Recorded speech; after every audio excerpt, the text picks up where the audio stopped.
Have you ever wished to have a luxurious car? That was your desire for the car. However, because of lack of money in your bank account, you tell yourself, I wish I had the money to buy the car. That is your willingness to buy the car. Now say you win a huge lottery and loads of money. In that situation, you will have the ability to pay for the car. Remember, the desire for an asset backed by the willingness to pay for it plus the ability to pay for it all together constitute to demand. Welcome friends to the Sagar Rao channel.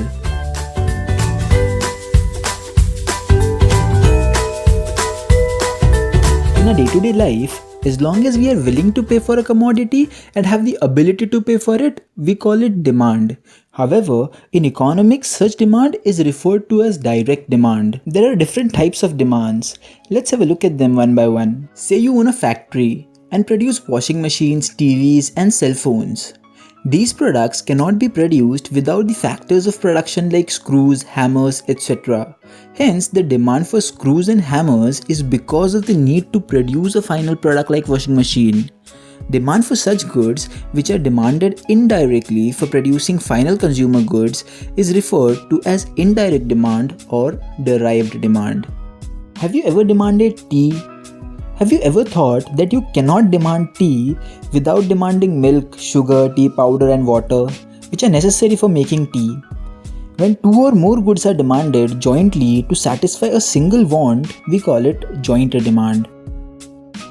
Certain things like electricity satisfies multiple wants, from lighting a bulb to charging a mobile phone. When there is demand for a commodity that satisfies several wants at a time, we call it composite demand. These were certain types of demand. Friends, let me ask you a question. Say you go to a store on a regular basis to purchase 3 chocolates worth $10.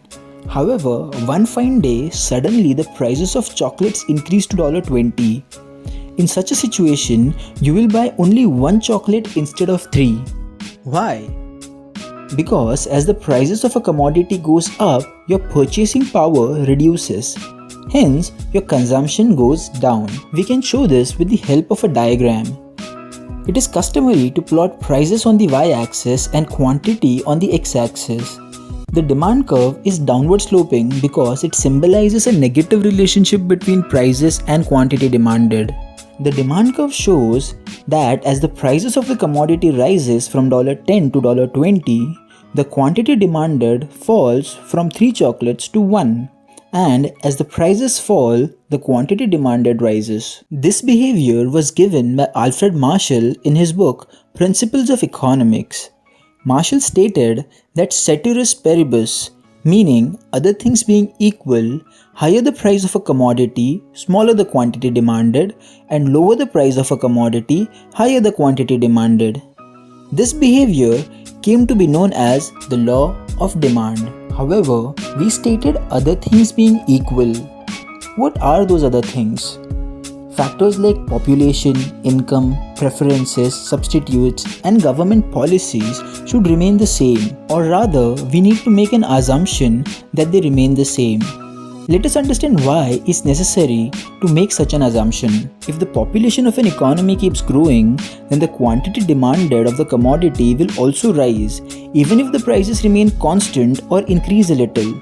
This way, the law will fail to hold. Hence, it is important for us to assume that population in the economy remains constant. Similarly, if a person's income increases, he could afford any commodity even when prices rise. Hence, income is also assumed to be constant for this law to hold. A person's preference should not shift from one commodity to another. If he prefers ice cream today and a few days later starts demanding cake, then one will witness fall in demand for ice cream even if prices remain the same. This thing happens between different brands. Hence, he assumed that preferences remain the same. If the prices of champagne falls, then people will stop drinking whiskey even if the prices of whiskey remain the same. Hence, for the law to hold, it is important that prices of substitute commodities remain the same. And last but not the least, if the government reduces taxes, then it will leave more money in the hands of the people. Hence, they'll buy more of any commodity even if the prices rise. This way, the law will fail to hold. Hence, we assume government policies do not change. These are certain things that we need to assume if the law of demand has to hold true. Variations in demand. When the prices of commodities go up, the quantity demanded falls. This is contraction of demand. Similarly, when prices fall, the quantity demanded rises. This is expansion in demand. When the government reduces taxes, it leaves more money in the hands of the people. This way, even if the prices of the commodity remains same, they can purchase more of the commodity. This leads to a rightward shift in the demand curve and is referred to as increase in demand.